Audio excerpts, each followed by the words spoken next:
Hey everyone, let's talk about a story that perfectly encapsulates why the NCAA is losing the battle for relevance in modern college sports. Imagine getting suspended for 2 games because your agent paid for a $427 flight.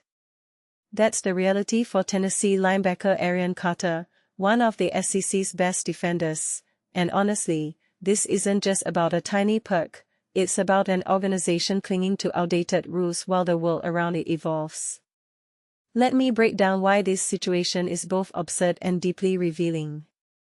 First, the basics. Carter declared for the NFL draft, hired an agent, and flew to a training facility. His agent covered the $427 cost.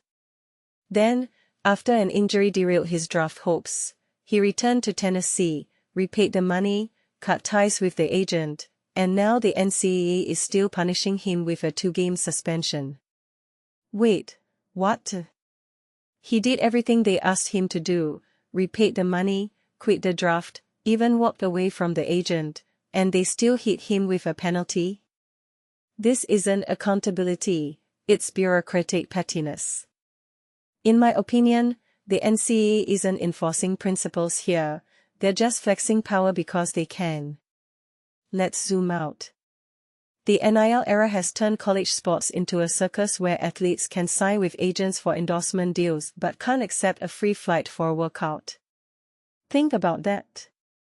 Carter could have legally signed with an agent to negotiate a 6-figure nil deal, but because this agent helped him chase his NFL dream instead of marketing himself, it's a level 3 violation. The hypocrisy is staggering. What this really suggests is that the NCAA's definition of amateurism is a joke. They're okay with athletes profiting as long as it's about money, not opportunity. How does that make any sense? And here's where it gets personal. Tennessee coach Josh Heupel called Carter a role model for staying loyal to the program, graduating, and leading the team. Meanwhile, the NCAA is benching him for making a rational decision about his future health. Let's be real, Carter's injury could have ended his career. He prioritized his well-being, but the NCAA cares more about a $427 flight than his long-term health. That's not just short-sighted, it's morally backwards. One thing that immediately stands out here is how the punishment undermines what college sports should represent. Is this about integrity, or just control? The NCAA's own guidelines confuse the issue further. Basketball players can get flights from agents for pro tryouts but not workouts.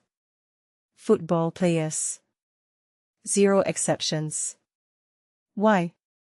There's no logical answer, just arbitrary lines drawn by lawyers.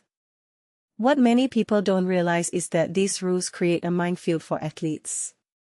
Carter's mistake wasn't taking the flight, it was trusting a system that punishes good faith efforts to navigate it.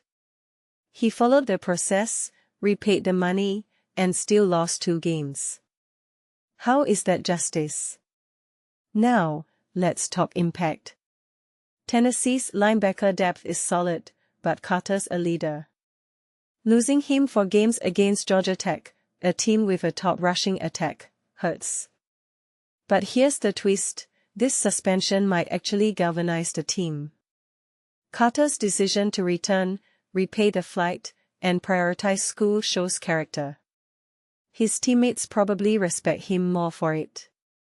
Still, the bigger question lingers, why does a $427 flight matter more than a player's future?